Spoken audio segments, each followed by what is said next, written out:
Welcome to CTV's Capital Dispatch with Rachel Aiello. Hey, welcome to this week's edition of Capital Dispatch.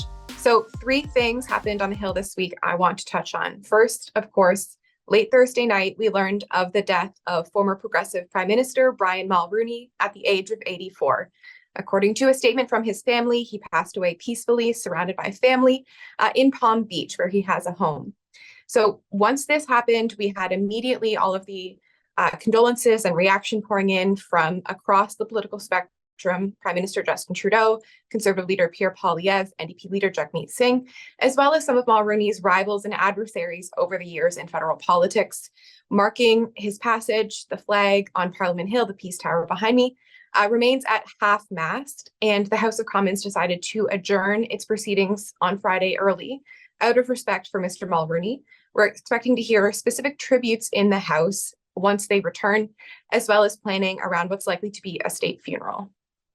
The other big story that happened on the Hill on Thursday, just before this news broke, was the government finally introduced that Pharmacare framework legislation.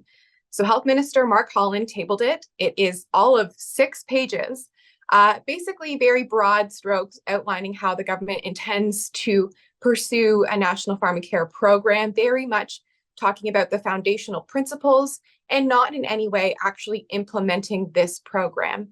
In order to satisfy this agreement with the NDP, they had to table it by Friday, so they came in just right under the deadline. And as a compromise, have offered up 2 initial forms of coverage. So pending deals with provinces and territories, the government is looking to provide coverage for diabetes medication, as well as some of the materials and devices that Canadians with diabetes use to monitor and administer their medication, such as insulin. We're looking to cover that, as well as a range of contraceptive medications. So birth control, IUDs, morning after pills, those are the 2 first areas that the government is promising to offer this sort of Pharmacare coverage. A lot remains to be seen in terms of which provinces are going to sign on, how much money the federal government is going to pony up. Mark Holland, the health minister, has given a rough estimate of around $1.5 billion a year to start. So it's really a day that the NDP marked as historic. The Liberals, though, saying we shouldn't be pointing at who should be taking credit for this. This is more about a monumental day for Canadians. The other hot file on the Hill this week were developments with the ArriveCan application and the controversy surrounding some of the contracts. So my colleague Vashi Capellos broke the news on Wednesday night that one of the contractors who was given about $8 million to work on the ArriveCan app was actually a DND employee. When the Department of National Defence found this out, this individual was suspended. There is now an internal investigation. And this is really just the latest in a series of big questions about what went on with this COVID-19 border contact application. Earlier in the week, the House passed, the opposition parties teamed up to pass a motion calling on the Prime Minister, non-binding, but they'd like to see him come forward with a plan to recoup the funds that were given to contractors and some contractors who didn't actually do any work on the ArriveCan app, as well as offer a detailed cost breakdown of where the money went, something that even the Auditor General was not able to determine. So we'll be watching to see where that goes and how much further this onion of the ArriveCan app gets unpeeled.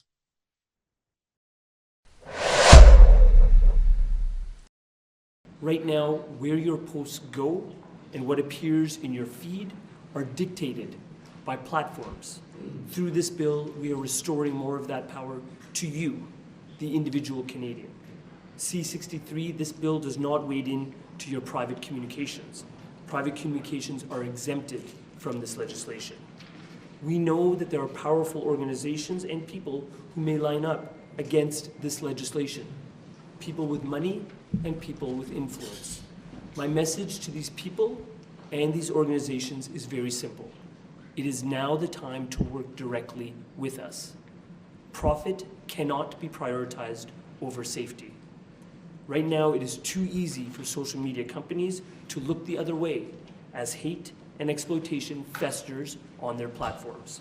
This bill will require platforms to do their part and to do better to keep people safe from harm and exploitation, especially our children.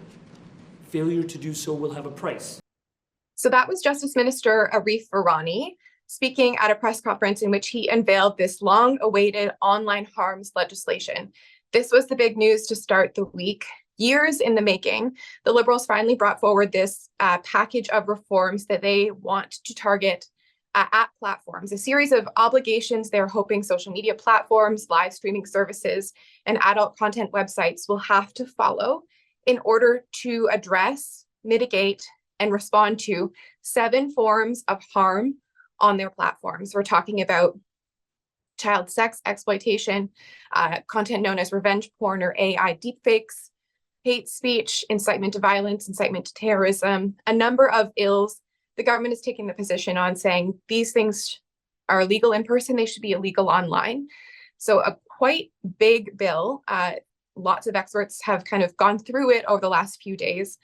And the reason I picked this as my quote of the week, because I think what we've watched in the initial reaction is this piece of legislation, likely because it did take a lot of time to consult on and go back to the drawing board after some fierce criticism, has come off better to the key people in the industry than some of the government's other online legislation. So we watched the drama unfold with C11, the Online Streaming Act, and then again with C18, that Online News Act. So far, largely the early indications are the Online Harms Bill is being more warmly received. Lots of advocates talking about this being long overdue, bringing Canada in line with some of our allied countries who are also looking to crack down on big platforms. But there has been some criticism, and we'll be monitoring this as the bill works its way through Parliament. Specifically, civil liberties and free speech advocates are flagging some of the areas of the bill that they are finding concerning. On the flip side, though, a key Facebook whistleblower spoke to CTV News this week, and she said that this piece of legislation was one of the best she's seen so far when it comes to various countries trying to get at the harmful content that is proliferating online on platforms, on social media forums, on sites like Pornhub. So it's going to be a hot file. There's a lot of contentious things in here. I just wanted to flag this is finally before Parliament, but by no means is this the end of the story. As for what I'll be watching when MPs come back, they're on another long break. Back about mid-March is going to be all eyes on Finance Minister Chrystia Freeland to announce the date for the next federal budget. It's always a tradition that the Finance Minister would rise in the House, let everyone know, heads up, on this date, I'm going to be tabling the budget. We're looking at the calendar right now. It's looking like there's 2 potential Tuesdays in April that are the most likely. It's a tradition to have the budget tabled on a Tuesday. But I wanted to note this as well, because what we saw this week was kind of interesting from the House Finance Committee. So a bit of procedure. Every budget season, MPs on the House Finance Committee do what are called pre-budget consultations. So they spend weeks, if not months, going across the country, holding consultations, having meetings in Ottawa, hearing from stakeholders, pulling in all this feedback from what Canadians, business owners, advocates want to see in the next federal budget. And their most recent pre-budget consultation report dropped in the House this week. I was looking through it, and there are more recommendations to Freeland than there are members of Parliament. I think around 360 suggestions for her to include in the budget. Now, not all of them would require spending, but given we're anticipating this next budget is going to remain on this track of what Freeland says is fiscal prudence and fiscal restraint, I'd be curious to see how many of these various suggestions, everything from funding for arts to travel, a whole range of things, tax reform, what actually makes it in and what the focus of the next federal budget will be. They always try to kind of frame it. The last few have definitely been affordability focused. Will that be the case again? We'll be watching.